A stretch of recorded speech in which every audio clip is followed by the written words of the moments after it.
bonsoir. Bonsoir. Comment analysez-vous cette situation de pandémie de la maladie à coronavirus, mais qui traumatise toute la Terre et personne ne trouve la solution? Tout le monde est étonné devant cette situation. Vous, en tant que chrétien, quelle est votre analyse? Mais déjà, monsieur le journaliste, merci. On se rend compte que c'est la psychose totale, la peur.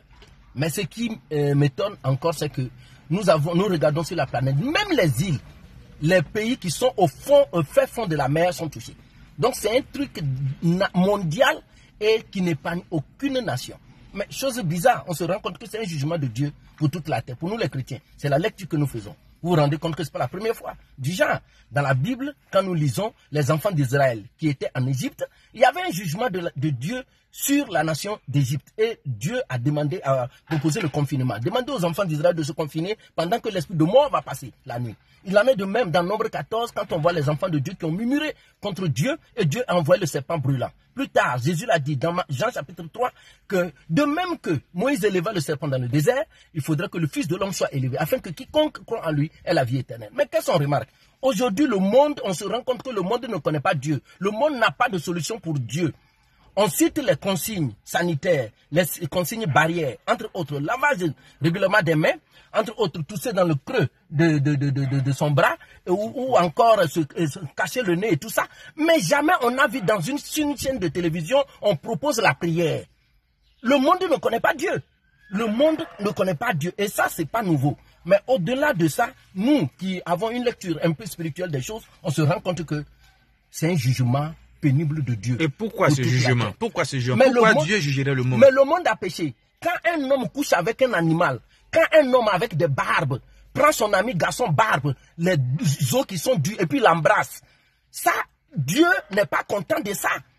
Quand le monde entier encourage comment on appelle, la pédophilie, encourage l'homosexualité et décourage la polygamie, vous voyez, le monde entier, le blanc réussit à nous dire que la polygamie est mauvaise, mais la pédophilie est bien.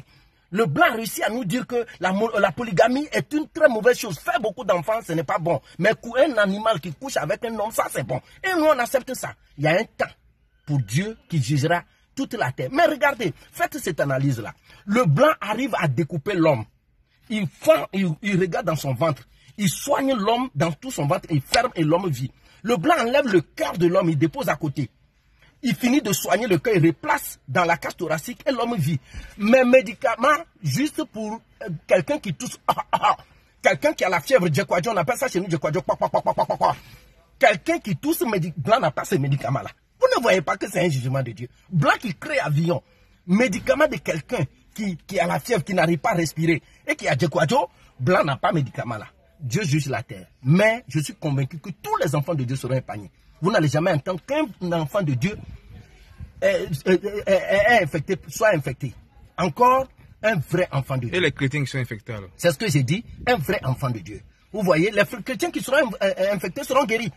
Regardez bien, seront guéris. C'est l'année de même. Ça a été comme ça dans toute la Bible, ça a été comme ça. Même quand le jugement de Dieu vient, les enfants de Dieu qui sont touchés par ce jugement sont automatiquement sauvés parce qu'ils regardent à la croix. Merci, monsieur Jacques. Merci.